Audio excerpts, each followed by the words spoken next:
Ann Saville, the owner of Taylor Books here on Capitol Street in Charleston, West Virginia, where we've been since July the 27th, 1995.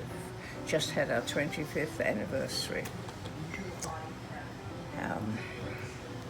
And where are you from, Anne? London, England, How did you get to Charleston? with my husband, who had a fellowship to Cornell Medical School in New York City in 1958. How did you decide to open a bookstore? I was going to a very nice bookstore in Lexington, Kentucky at that time. I had a couple of kids living there. A very big bookstore, privately owned, independent.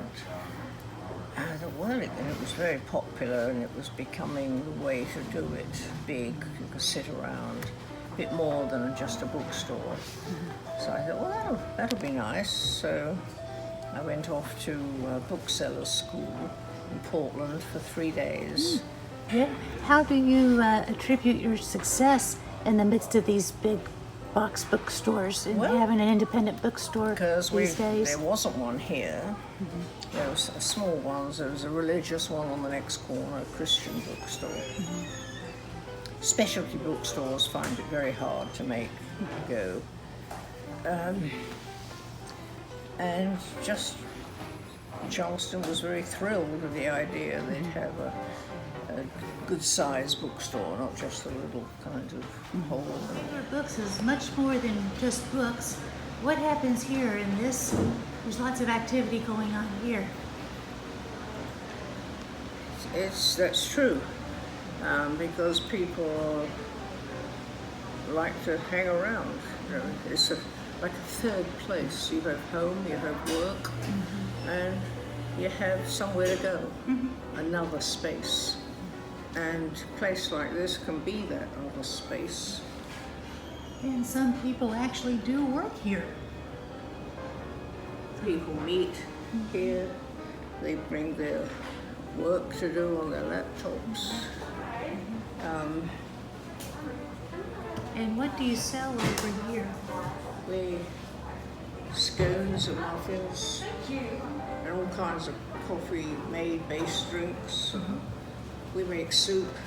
We don't have it now, of course, because of the virus, but we have on Fridays and Saturdays at 7:30 to 9:30 live music here in the cafe by the window, which is very popular. All kinds of different music, from local, country, blues, jazz. There's an audience for everything. And that was popular.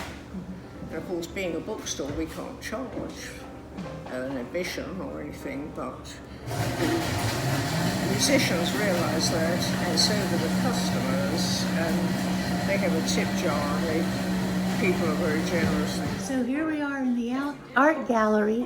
Tell us about the art gallery. Well, and the artists that you bring in. There's a space right next to the bookstore, and we have a lot of very mixed media. Pottery, a lot of art books, different artists. Now, right now, not so much, but we have shows, like a one-person show, two-person show, of local artists or regional artists. And it's a popular spot too. And you even offer art classes in clay? Yes, we have a clay studio in the basement of the kiln and wheels, and there are pottery classes. So tell us how COVID has affected your business, how the COVID virus... Well, of course we had to close in the beginning, like everybody else did.